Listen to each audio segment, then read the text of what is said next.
Saudara dan saudariku terkasih, uang, waktu, dan harta milik kita adalah semuanya titipan dari Tuhan. Tuhan yang memberikan itu, hadiah berharga dari Tuhan.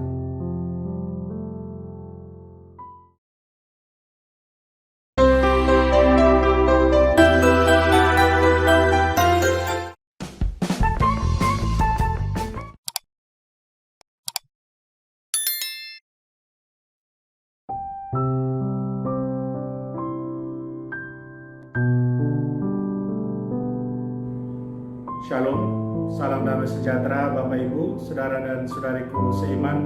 Senang berjumpa kembali dengan Anda dalam permenungan harian Sabda Tuhan, Embun Sabda hari Sabtu 6 November 2021. Semoga Anda dalam keadaan sehat walafiat, tetap semangat, tetap tersenyum, dan tetap berpengharapan pada Tuhan kita Yesus Kristus.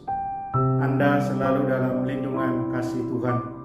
Buat saudara dan saudariku yang sakit, saya berdoa dalam nama Tuhan Yesus, Anda sembuh. Hari ini gereja mengajak kita merenungkan bacaan pertama yang diambil dari surat Rasul Paulus kepada jemaat di Roma, bab 16 ayat 3 sampai 9, dilanjutkan ayat 16 dan dilanjutkan ayat 22 sampai 27, di mana Rasul Paulus dia menyampaikan salamnya kepada semua yang bekerja bersama dia, kepada semua rekan sekerja dalam mewartakan Kristus. Dia menyampaikan salam kasih kepada semua mereka, salam kasih dalam Kristus yang menguatkan mereka, Kristus yang dia maklumkan kepada mereka. Bacaan Injil kita akan dengar dari Injil Lukas bab 16 ayat 9 sampai 15. Saudara dan saudariku yang terkasih dalam Kristus, saya ajak kita untuk memfokuskan pada bacaan Injil dengan merenungkan tema ini, bermurah hati dalam hidup. Kepada Tuhan saja kita mengabdi. Saudara dan saudariku, apa hubungan uang mammon yang tidak benar dengan harta surgawi dan hidup kekal? Saya kira kita semua akan dengan mudah menjawabnya. Apa hubungan sesuatu yang tidak jujur, sesuatu yang tidak benar dengan kehidupan yang kekal? Tentunya keduanya tidak sepadan, bukan? Orang yang mau untuk masuk ke dalam hidup yang kekal, tentu dia harus hidup dengan segala yang benar, segala yang jujur. Saudara dan saudariku seiman, dalam Injil hari ini Yesus dia menasihati murid-muridnya untuk dalam tanda petik menjadi seperti bendahara yang cerdik, yang menggunakan uang dengan murah hati. Dia membuat surat utang yang baru untuk mereka yang berutang pada tuannya, dan itu dia bagikan dengan murah hati, tapi dengan motivasi untuk memenangkan masa depan yang aman dan bahagia bagi dirinya sendiri. Apa yang mau Yesus sampaikan di sini? Yang mau Yesus lihat bukan soal sesuatu yang buruk yang dia lakukan, tapi Yesus mau tekankan hal lain dari kecerdikan. Seperti dalam permenungan kemarin saya katakan, kelihayan, kecerdikan itu seperti memandang sesuatu ke depan secara lebih baik. Si bendahara yang tidak jujur, dia sudah bermurah hati dengan orang-orang yang berutang pada tuannya.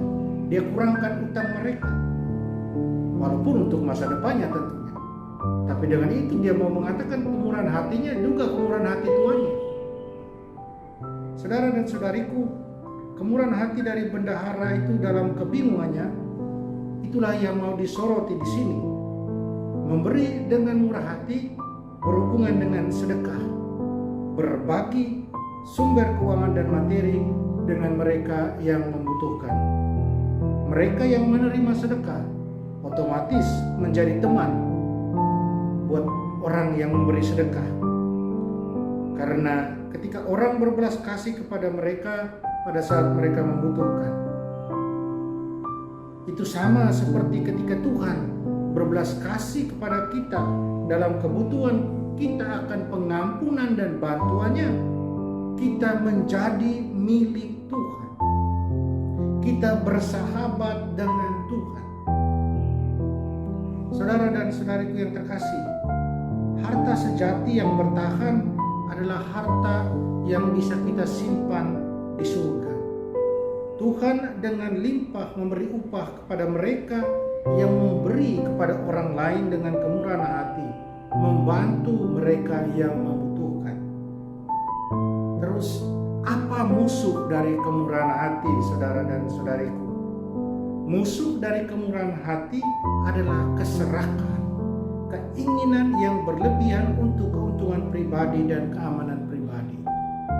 Namun kita tidak perlu takut, karena kemurahan hati atau kedermawanan sejati tidak akan pernah memiskinkan si pemberi, tetapi justru akan memperkaya orang itu yang memberi itu 100 kali lipat.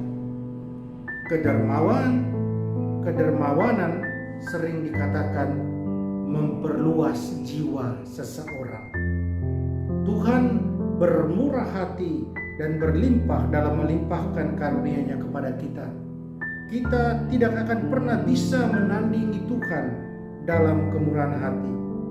Tuhan telah memberikan kita hadiah terbaik dari kemurahan hatinya, yaitu dengan memberikan kita putranya, putra tunggalnya, Tuhan kita Yesus Kristus, yang mempersembahkan nyawanya di atas kayu salib demi kebebasan kita dari dosa, dari kuasa jahat. Bapa juga menawarkan kita karunia Roh Kudus yang memenuhi kita dengan buah damai, sukacita, kesabaran, kebaikan, kasih, dan pengendalian diri. Ada begitu banyak berkat kemurahan Tuhan yang sudah kita terima. Dan semua yang kita miliki juga adalah berkat kemurahan Tuhan. Kita harus menyadari itu. Tahukah kita sukacita dan kebebasan memberkati orang lain dengan karunia dan sumber daya yang telah Tuhan berikan kepada kita, di mana kita bagikan kepada orang lain? Apakah kita pernah mengalami sukacita dalam memberi? Sukacita dalam kemurahan hati? Saudara dan saudariku yang terkasih dalam Kristus, Yesus mengakhiri perumpamaannya dalam Injil dengan pelajaran tentang apa yang mengendalikan atau siapa yang mengatur hidup kita. Siapa penguasa itu, penguasa hidup kita itu? Penguasa hidup kita adalah Tuhan kita yang mengatur kehidupan pikiran kita, membentuk cita-cita kita, mengendalikan keinginan hati dan nilai-nilai yang kita pilih untuk kita jalani. Itulah yang iman kita tanamkan pada kita. Kita dapat diperintah oleh banyak hal yang berbeda. Cinta akan uang, akan harta benda, kekuatan, posisi, kemewahan, kekayaan, prestise, kekuatan pendorong nafsu, kecanduan yang sulit diatur. Saudara dan saudariku, dalam hidup akhirnya kita hanya ada dua pilihan, Tuhan atau Mamon. Mamon adalah kekayaan atau harta benda atau apapun yang cenderung mengendalikan selera dan keinginan kita dan menjauhkan kita dari Tuhan dan kehendak-Nya. Perumpamaan Yesus dalam Injil ditanggapi para pemuka agama dengan cemoohan, sedangkan Yesus dengan apa yang dia katakan, perumpamaan yang dia katakan, dia mau berbicara, mengkritik mereka sesuai dengan kondisi hati mereka. Cinta akan uang, cinta uang dan kekayaan selalu akan mengesampingkan cinta Tuhan dan cinta sesama. Yesus menjelaskan bahwa hati kita harus dikuasai oleh kasih Allah. Hati kita harus dikuasai oleh kasih yang membuat orang semakin dekat pada Tuhan, membuat orang semakin melihat bahwa kemurahan hati itu datang dari Tuhan saja. Tuhan salurkan lewat kita. Saudara dan saudariku terkasih, uang, waktu, dan harta milik kita adalah semuanya titipan dari Tuhan. Tuhan yang memberikan itu, hadiah berharga dari Tuhan. Kita dapat menjaga semua itu untuk diri kita, atau kita membiarkan Tuhan membimbing kita agar kita bisa men-sharingkan dengan orang lain, bisa men-sharingkan kelebihan yang Tuhan berikan kepada kita dengan orang lain. Kita sharingkan, dan dengan itu kita harus selalu ingat bahwa kita memajukan kerajaan Tuhan.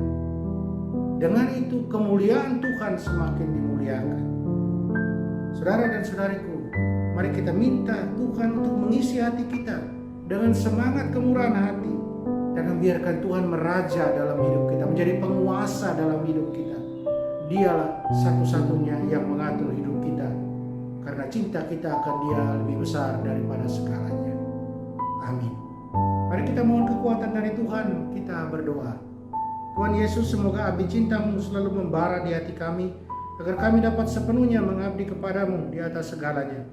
Bebaskan kami dari keserakan dan keterikatan pada hal-hal materi, sehingga kami dapat bermurah hati dalam menggunakan karunia dan sumber daya yang Engkau berikan kepada kami demi kemuliaan-Mu dan demi kebaikan sesama kami. Tolonglah dan bantulah kami. Amin. Mari kita mohon berkat Tuhan. Tuhan sertamu dan sertamu juga. Kita sekalian, semua orang yang kita sayangi dan kasih, segala usaha rencana kerja kita dilindungi, dibimbing, dan diberkati Allah yang Maha Kuasa, Bapa, Putra, dan Roh Kudus. Amin.